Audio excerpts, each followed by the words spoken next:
qui sont les responsables de cette tragédie? 2. Qui a choisi et commandé les hélicoptères? 3. Qui a ordonné les achats et à quel coût? 4. Qui a procédé au règlement et de quelle manière? 5. Comment se sont opérées les transactions? 6. Pourquoi les hélicoptères Puma sont-ils cloués au sol? 7. Pourquoi les avions Super Tucano livrés n'ont-ils pas les équipements de combat appropriés? 8. Pourquoi 2 avions Super Tucano n'ont-ils jamais, je dis bien jamais, été livrés? Mesdames et messieurs les journalistes, mesdames et messieurs en cette assemblée, il appartient désormais à l'Assemblée nationale du Mali, après enquête, de renvoyer devant les juridictions compétentes toute personne impliquée dans cette cascade intarissable de scandales.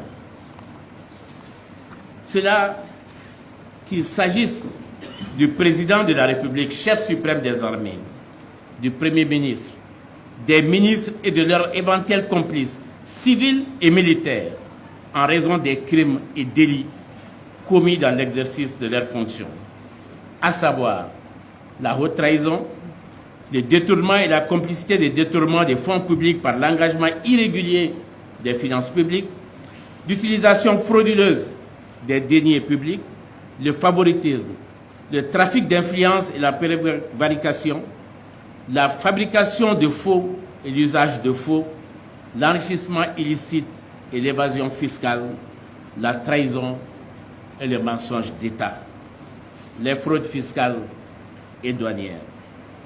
Ces faits sont prévus et punis par les articles 34 et suivants, 102 et suivants, 107 et suivants, 112 et suivants, 120 et suivants, 123 et suivants du Code pénal du Mali et la loi 2014-015 du 27 mai 2014 portant prévention et répression de l'enrichissement illicite au Mali.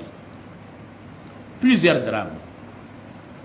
drames auraient pu être évités et des centaines de vies auraient pu être épargnées et sauvées si notre armée avait été véritablement dotée de moyens aériens adéquats, entre autres équipements d'intervention.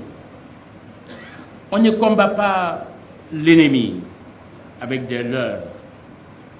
On ne défend pas son peuple avec des illusions. C'est pourquoi justice doit être faite. C'est pourquoi justice doit être rendue. C'est pourquoi justice doit être appliquée.